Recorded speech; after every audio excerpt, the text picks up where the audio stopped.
Ladies and gentlemen, bonjour and welcome to À la Table Ronde, TVC 22 political show. As you know, we're in the middle of a municipal campaign here in Clarence-Rockland, as well as all the municipalities throughout Ontario. Today I have the pleasure of interviewing Mr. Yvon Simoneau, one of the candidates for Ward 4. Bonjour Yvon. Bonjour Jacques. So how are you doing today? I'm doing very well. Okay. I thank you very much for welcoming me here. Yeah, it's quite a pleasure. We've known each other for a long time. Yes, yes. We won't say that way, they won't be able to guess our age. Maybe. But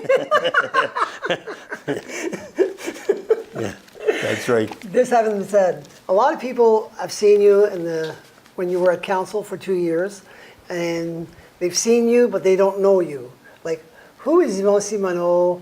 Is he married? Does he have children, grandchildren? Where did he go to school? What kind of community involvement have you had over the years? So if you could tell us who you really are.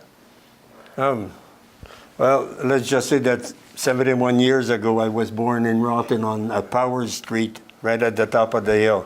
And when I say Powers Street, then you did not go to the hospital to have a baby. My mom I was born right there. So that's where I've lived for quite a few years, and I've lived most of my life in Rutland. I've lived in Clarence Township, and I've lived in Rutland, and a bit of Ottawa while I was at university. I'm a civil engineer. I presently live on Wilson Road on the Ottawa River, and I've lived 23 years in Ward 4.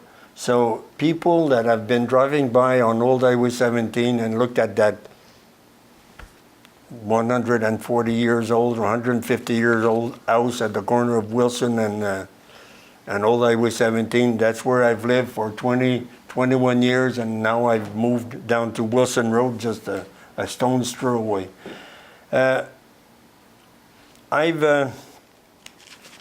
In life, I was gifted to have had a chance to work in several sectors, but every time I've worked, everything was around municipal engineering. So I worked for 12 years in municipal engineering, went to university, and kept on going into municipal engineering. So I've worked for the city of Ottawa on at Public Works. I've worked for the city of Gatineau at Public Works again. I was the founder of Atrell Engineering here in Rutland. I've worked for Robert Excavating, McNeil Engineering, and I've worked as a vice president of the Water Business Group for CH2ML, based in Denver. And my wife will probably vouch to that Denver was more like my second home than my house was at sometimes. But one good thing I can assure you is, on the 24th of October, 2 days after the election, whatever the results are, my construction boots will be set aside, and I will definitely retire as of that date. As of that date, and I'll just keep on as being a retired civil engineer, hoping to be able to give another 4 years to this municipality that I love. Good. So you're talking about so you said your wife, so you're married, do you have any children, grandchildren? Yeah. Yes, I have a second marriage, Micheline Boucher. She was a former councillor in the town of Rutland in 1990, 1991, if I do well remember. Together we have 4 children, and we have 4 grandchildren. And yes, the grandchildren are a good part. You cannot have a house on the river without having a bunch of grandchildren that don't come and see you.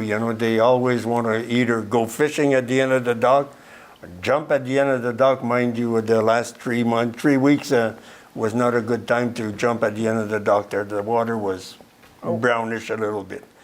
Yes, and my implications as a civic side of life is I was part of the Club Richelieu, Grande Rivière. I was part. You and I were scouts for, I guess I was scout for 5 or 6 years, I can't remember, but I know we were on the same troop, les Castors. And I was vice chair of the Ontario Drainage Tribunal for Agricultural and Rural Affairs for 5 to 6 years, which was a very, very great experience. Gave me the chance to see other municipal problems in Northern Ontario, Southern Ontario. I visited them all. You visited them all. Yes, So, yes. So it's all good experience that you can bring to the table at council. Oh, yes, definitely, definitely. I've met politicians, I've met engineers, I've met farmers, I've met farmers of all kinds, of all types, and dealt with problems that you never think cheating on the scales, or antibiotics in the milk and whatever, and all kinds of Of things. yes, and municipal drainage. Yes, there we were. There you were. Yes. Okay. Now, I just want to clear the air on something. You were elected in 2014, and approximately 2 years later, you had to leave for health reasons. Yes. So how is your health? How are you doing? And if elected, Yeah. are you going to be able to complete the term? Well, I can tell you that I have a lot more energy than I had 2 years ago.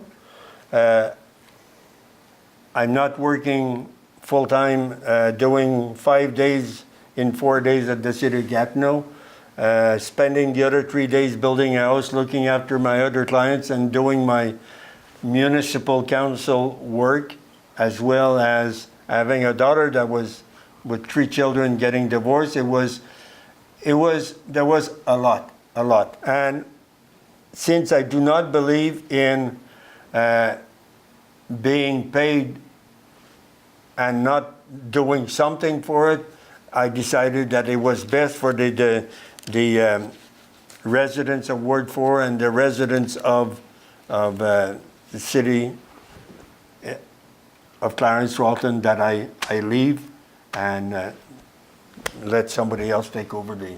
And resolve what you needed to resolve. That's right. And I can tell you that I've resolved all of my issues, and at the same time, as I said, with retirement coming 2 days after the election, I'll be very, very energetic and ready to go for 4 more years.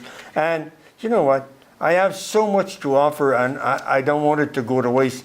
My wife will tell you that she doesn't want me to stay at home full time, and maybe vice versa too.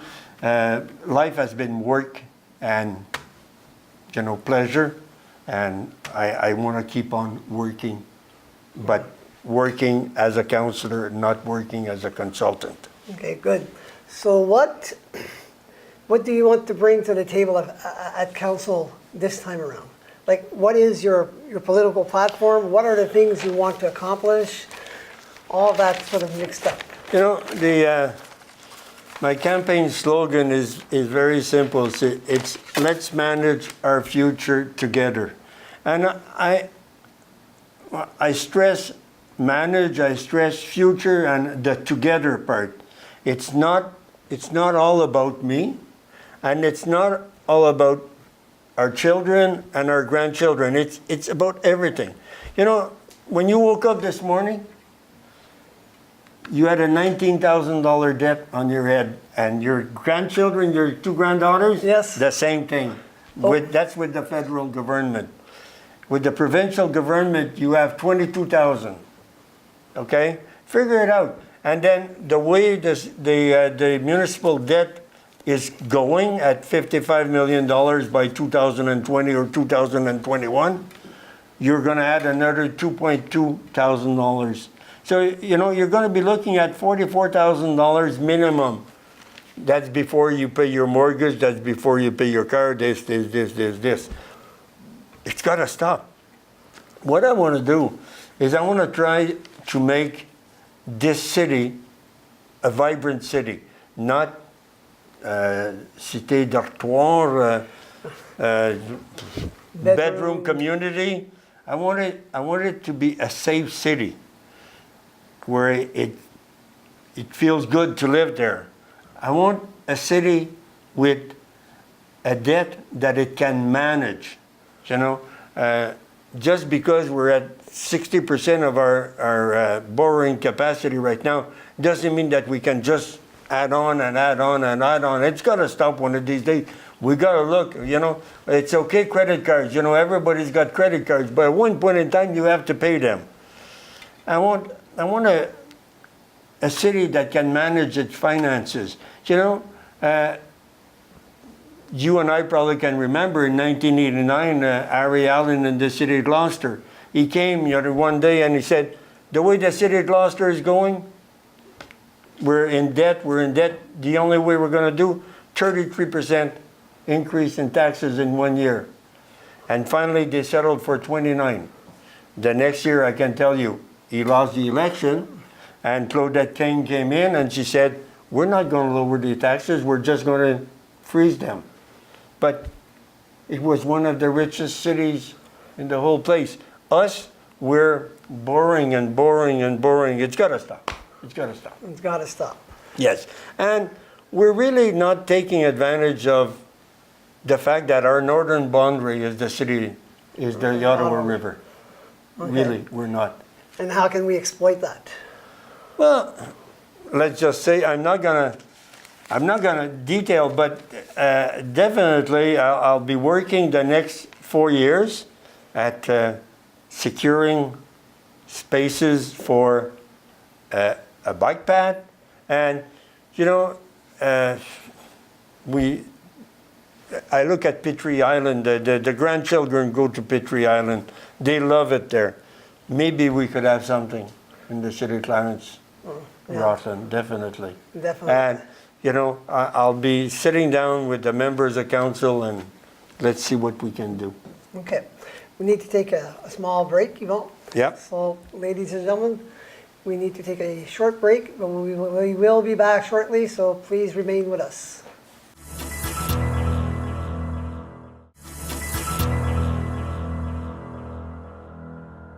Thank you for having stayed with us, ladies and gentlemen. We are continuing our discussion with Yvon Simoneau, one of the candidates for Ward 4. Yvon, sorry, my paper's sticking to me. What are the real needs for Ward 4 other than some of the items you've given us? You know, Ward 4 is, I guess, we're one of the lucky wards. We have only 4 roads that are gravel, one of which is Wilson Road that I live on. And if you look at my truck outside, you'll know that I live on a gravel road. You know, one of these days, probably the citizens of Clarence Point will want water and they'll want sewer, but this will not happen until EQ Homes has reached Wilson Road. So that could be 5, 10, 6, 15 years. And, you know, there are other priorities. When I was elected last time, you know, people told me on the Rue Adrien, you know, we've been promised a park for 20 years. We still do not have a park, you know. And the people on Clark Road say, every time it rains, you know, this is a bowl of soup. We were driving through a bowl of soup. You know, and same thing, when I was walking house to house on La Rue Marquette, it's so funny. I looked in the creek, you know, in the road ditch, and there was muskrats, you know, going up and down, and they lived in the ditch. You know, there was so much water. You know, so those are issues that we've resolved, and I'm sure that the people on Adrien Street are very happy with their park. That was supposed to have been done by the developer, paid for by the developer, but for one reason or another, the developer has left, finished his subdivision, and the park was not there. You know, and that's where you ask yourself questions. That's why you say, hey, what's happening? Okay. Let's make people responsible in life. I understand. So, Yvon, as you know, all the members of council are appointed on different committees to work on whatever the needs are. So we know you were involved in Public Works in your first 2 years. Is that where you want to go, or do you have other preferences? And normally people have more than one committee that they're on anyway. Yes. So, You're right. Last time I was on the Public Works Committee, and my colleagues at the table will always be glad to remind you that I was also on the Dog Park Committee. The Dog Park Committee, I helped putting it together with Brazil and the city. I was the broker in between, and you know what? It's one of the best things that I've seen, and a lot of counselors that have dogs use it on a regular basis. along with other citizens. Along with other citizens, it is a very, very busy park. Which committee? Two school of thoughts. Some people say you should work on a committee where you have the most knowledge, the most experience, or people say you should have, you should give your place to another counselor that would have less experience. But I'm from the school of thoughts that I have the most to bring to this city by being on the Public Works Committee and being involved in planning and whatever. Okay. Okay. And so that answers that question. The municipality has a debt, Yes. okay? Do you think our debt is manageable? Do you think it's increasing too fast? What's your view on the municipal debt? Well, my view on the municipal debt, when Mayor Lalonde in 2010, just left the municipality with a debt of approximately $16 million. When the Guibard people took over, they were faced with a major increase of about $10 million because of the sports complex. So, they were close to $28 million then. But during the Guibard years, the 4 years, we had a decrease of 30% in the debt. And people will tell you, yeah, but they weren't doing nothing. They were doing less. In 2015, when council came in under Mayor Desjardins, we are looking at a debt by 2020 and 2021.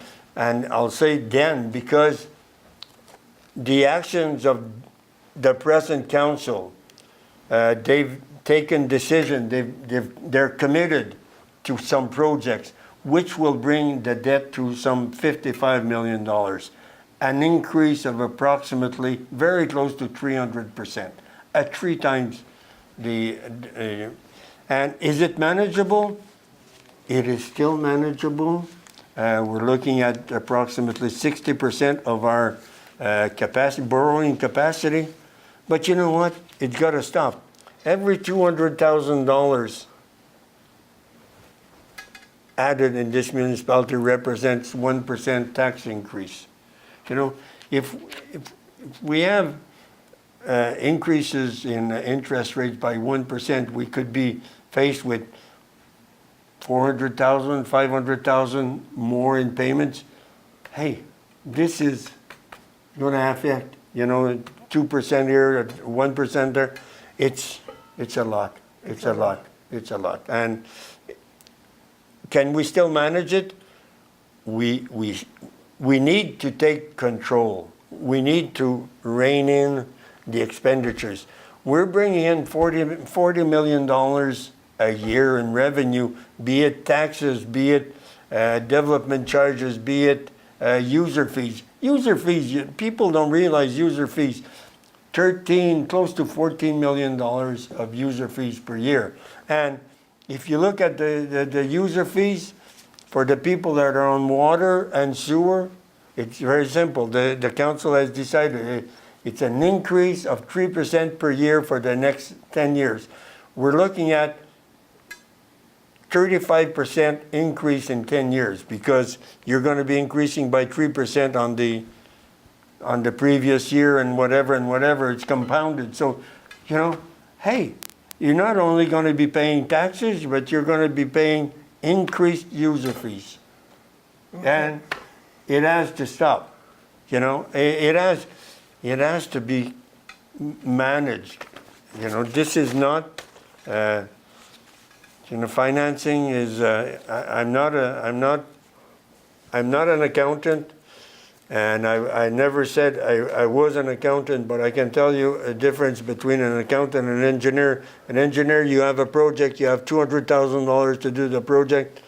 You do it. If you do it for less, it's okay. If you do it for more, you got to go get the money somewhere.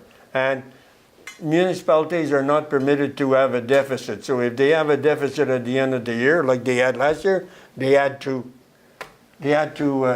put it on municipal debt, on long-term debt. On long-term debt. It's after a while. It adds up. Adds up, and is that what we're going to give our grandchildren? You know, more debt and more debt and more debt. You know, it's surprising because I go to Florida, and the last thing I thought I'd see in Florida was a gravel road. And mind you, I should correct that. There's not really gravel roads in Florida. There are sand roads, you know, a lot of sand. And they exist. Once you get away from Miami and once you get away from West Palm Beach and whatever, and you go inland, you know, there's a little winery close to our place. They have the superb concerts every Sunday. But you have to drive a sand road to get there, you know. And you have to drive a sand road to go to the polo match. Hey, so every road in this municipality, are they supposed to be paved? If we do, we're going to be short of money one of these days, and we're not going to be able to do A whole lot. a whole lot. Okay. You know, we're running out of time. So I'd like to ask you to talk to the people of Ward 4 and naturally the citizens of Clarence Rockland as well. Well, for the citizens of Ward 4, for the people that have known me or have seen me at the corner of Wilson and Old Highway 17, either doing the flowers or cutting the grass or whatever, I've lived in Ward 4 in 23 years. I've lived in Rockland and I've lived in Clarence Township. And, you know, altogether, I'd probably say 50, 55, 60 years. I've raised my family in Rockland, and I still have my grandchildren in Rockland. And I have a lot of experience, municipal experience, having been a municipal employee, having been a regular consultant, or just a civilian just like you, or a citizen. But I think I'm the man to vote for in Ward 4. Energy, I have a lot of energy, a lot of time because retirement is coming, and I'm looking forward to a great 4 years and giving back to the municipality what, you know, every citizen should do is give back once in a while. And I'll do it by running for council and hoping to be your councillor for the next 4 years. Thank you, Yvon. Thank you. Okay. So this concludes our interview with Yvon Simoneau, one of the candidates in Ward 4. So on this, ladies and gentlemen, I remind you, challenge 65. And once again, I'm not talking about age, I'm talking about percentage. I think people, you need to go out and vote. 43% was not enough. So on that, I let you think about it, and I say to you, see you next time.